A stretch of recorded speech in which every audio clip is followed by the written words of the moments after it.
আসসালামু আলাইকুম, welcome to spicy বং। আমার আজকের রেসিপি হাঁস ভুনা। কথা না বাড়িয়ে সরাসরি রেসিপিতে চলে যাব। তবে রেসিপিটা শুরু করার আগে একটা কথা কিন্তু না বললেই নয়, সেটা হচ্ছে হাঁসে এক ধরনের আষ্টে গন্ধ থাকে। তো হাঁস রান্নায় কিছু ট্রিক্স ফলো করলে কিন্তু আপনি একেবারেই হাঁস রান্নায় সেই আষ্টে গন্ধটা আর পাবেন না। হাঁস এক একজন এক এক রকমভাবে রান্না করে থাকেন, তবে আমি সবসময়ই আমার মায়ের রেসিপি ফলো করে রান্না করি। আমার মায়ের রেসিপির হাঁস রান্নায় আমি আসলে কখনোই আষ্টে গন্ধটা পাইনি, আর খেতেও ভীষণ মজা হয়। তাই আপনাদের সাথে আমার মায়ের রেসিপিটাই হুবহু শেয়ার করলাম। তো চলুন রেসিপিতে চলে যাই। আমি 1.5 কেজি ওজনের একটা হাঁস রান্না করব। তো এটার জন্য প্রথমে আমি একটা পাত্রে 1/2 কাপ সরষের তেল আর 1/2 কাপ সয়াবিন তেল নিয়ে নিয়েছি।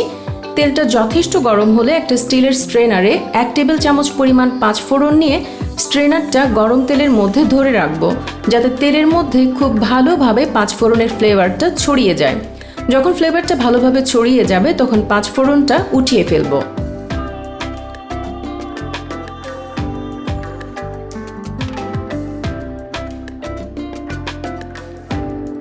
এবার এই গরম তেলে 3-4টা শুকনা মরিচ ও তেজপাতা দিব এবং 1 কাপ পরিমাণ পেঁয়াজ কুচি দিব। এরপর দিব দারুচিনি, কালো এলাচ, সাদা এলাচ ও গোলমরিচ এবং স্বাদমতো লবণ। পেঁয়াজটা হালকা ভেজে নিয়ে দিয়ে দিব 1/4 টিস্পুন হলুদ গুঁড়া, 2 চা চামচ মরিচ গুঁড়া। আমি মরিচ গুঁড়া নেওয়ার সময় চামচ বেশ উঁচু উঁচু করে ভর্তি করে নিয়েছি, যেহেতু ঝাল ঝাল করে রান্না করব। হলুদ আমি অনেক কম দিয়েছি, কারণ হাঁসটা পরিষ্কার করে ধুয়ে আমি হাঁসে হলুদ আগে থেকেই মাখিয়ে রেখেছিলাম। দিব ধনে ও জিরা গুঁড়া দুটোই 1 চা চামচ করে, এবং আদা রসুন বাটা দিয়েছি চামচ উঁচু উঁচু করে ভর্তি করে 1 চা চামচ। এরপর মশলাগুলো খুব ভালো করে কষিয়ে নিয়ে হাঁসের মাংসগুলো মশলাতে দিয়ে দিব।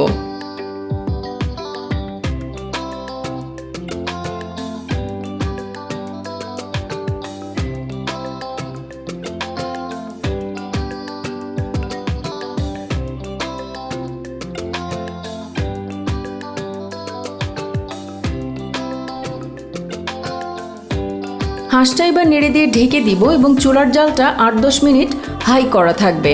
সবগুলো মাংস খুব ভালোভাবে গরম হয়ে গেলে ঢেকে ঢেকে একদম লো হিটে রান্না করব। মৃদু আঁচে রান্না চলাকালীন আমি একটা মশলা রেডি করে নিয়েছি। সেই মশলাটা আমি রান্নার শেষে হাঁসের মাংসে দিয়ে রান্নাটা শেষ করব। এই মশলার জন্য নিতে হবে সাদা এলাচ 1টি, কালো এলাচ 1টি, লবঙ্গ 3টি, গোলমরিচ 7-8টি, দারুচিনি 1 টুকরো, শুকনো মরিচ 3টি, জয়ত্রী 2 টুকরো, জায়ফল ছোট 1 টুকরো, কাবাব চিনি 3টি এবং মৌরি 1/2 চা চামচ। এগুলো সব একসাথে টেলে নিয়ে আধা ভাঙা করে গুঁড়ো করে নিয়েছি, মিহি গুঁড়ো করতে হবে না।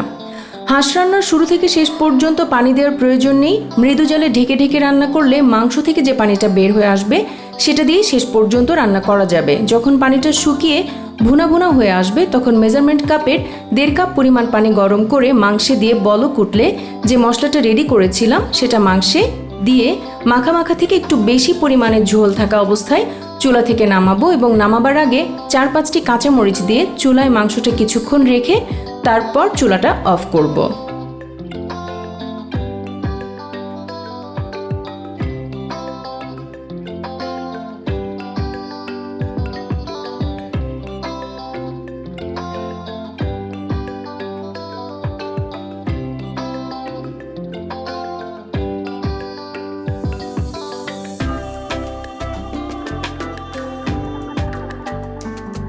তো এই ছিল হাঁস রান্নার রেসিপিটা পছন্দ হলে একটা লাইক দিন আর আমার চ্যানেলটা সাবস্ক্রাইব করে রাখতে পারেন।